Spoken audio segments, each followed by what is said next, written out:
While Roger Federer was busy exploding the Twitterverse with his first ever tweet, we were busy compiling the latest and greatest stories from around the tennis world.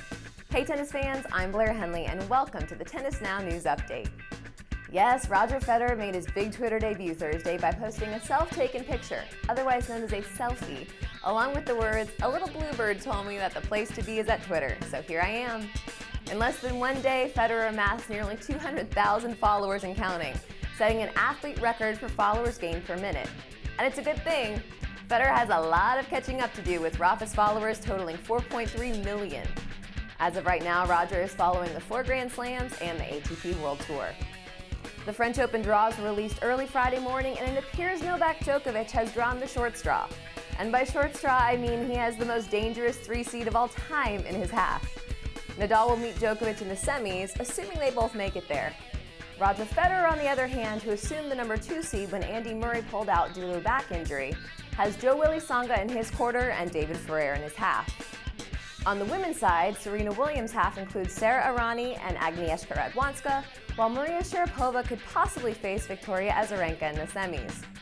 The cold temperatures in Paris could make for an interesting tournament, slowing down the speed of the balls and the responsiveness of racket strings.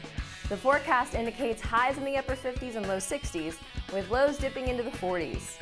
Roger Federer's first practice in Paris was even broken up by some hail on Thursday. Not so great for the players or the spectators. Serena, Maria, Roger, and Rafa joined up for a futuristic exhibition event for their mutual sponsor, Nike. In photos from tennisgrandstand.com, the foursome looked very country club glam in all white. Then the lights went out. Could Blacklight tennis be the next sports craze? You heard it here first. In the latest issue of Time magazine, Sloane Stephens has apparently made more less than flattering comments about Serena Williams. If you remember, Sloane got herself in hot water just weeks ago following the release of an ESPN The Magazine piece, in which she spilled her true, decidedly negative feelings for the American superstar. To make matters worse, Sloane blamed the ESPN story on a journalist unethically using off-the-record comments. Now that Stephens has been quoted saying much the same thing months before, it'll be a little tougher for her to claim ignorance. Let's hope she'll learn her lesson this time around. Finally, some of the sport's biggest stars, including Sloane Stephens, are joining with Head to promote the Head Red Bag in support of the fight against AIDS. All Head players except for Maria Sharapova will be carrying the limited edition bag for the French Open. And luckily for us, they all signed one and threw in one of their favorite items. You can win the bag on head.com/red. That's all for today's Tennis Now News Update. Who do you pick to win the French Open? Would you play Blacklight tennis?